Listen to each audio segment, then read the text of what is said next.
sumbernya dan komposisinya. Yang pertama, protein hewani berdasarkan dari hewan seperti daging, sapi, ayam, ikan, telur, dan susu. Protein jenis ini disebut protein lengkap karena mengandung semua asam amino esensial yang dibutuhkan tubuh.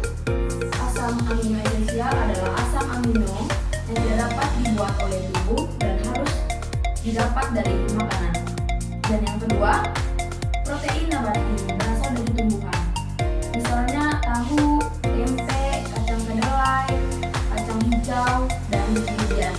Protein nabati biasanya kurang lengkap karena tidak mengandung asam amino esensial, namun jika dikombinasikan dengan jenis makanan lain, tetap bisa mencukupi kebutuhan tubuh.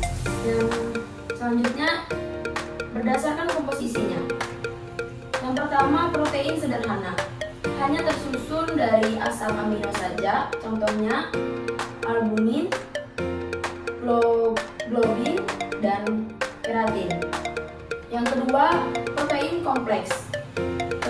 Konjugasinya tersusun dari asam amino dan zat lain seperti zat besi, fosfat, atau karbohidrat. Contohnya adalah hemoglobin yang membawa oksigen dalam darah. Selanjutnya, peran protein bagi tubuh. Protein memiliki peran yang sangat luas dalam menjaga fungsi tubuh manusia, antara lain: yang pertama, sebagai zat pembangun dan perbaikan jaringan.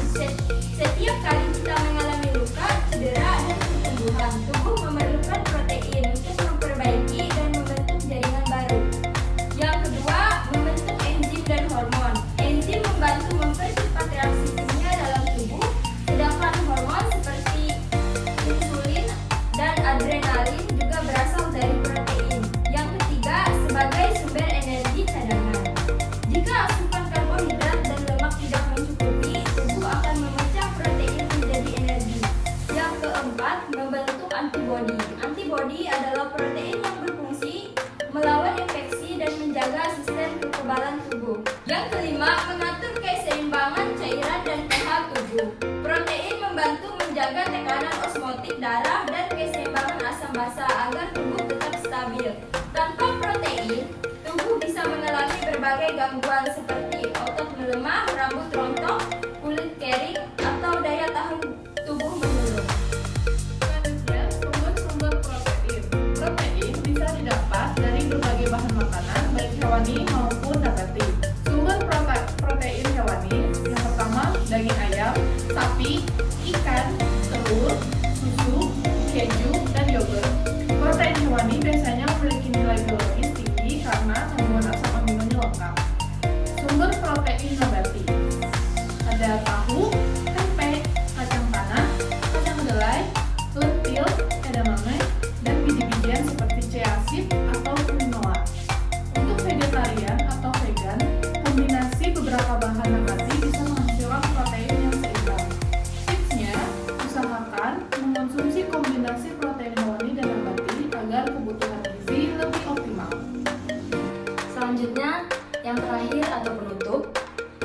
Jadi teman-teman, protein adalah zat gizi penting yang berfungsi membangun, memperbaiki, dan menjaga kesehatan tubuh. Pastikan setiap hari kita mengonsumsi makanan yang kaya protein sesuai kebutuhan agar tubuh tetap sehat, kuat, dan bertenaga. Terima kasih sudah menonton. Jangan lupa like, share, dan subscribe.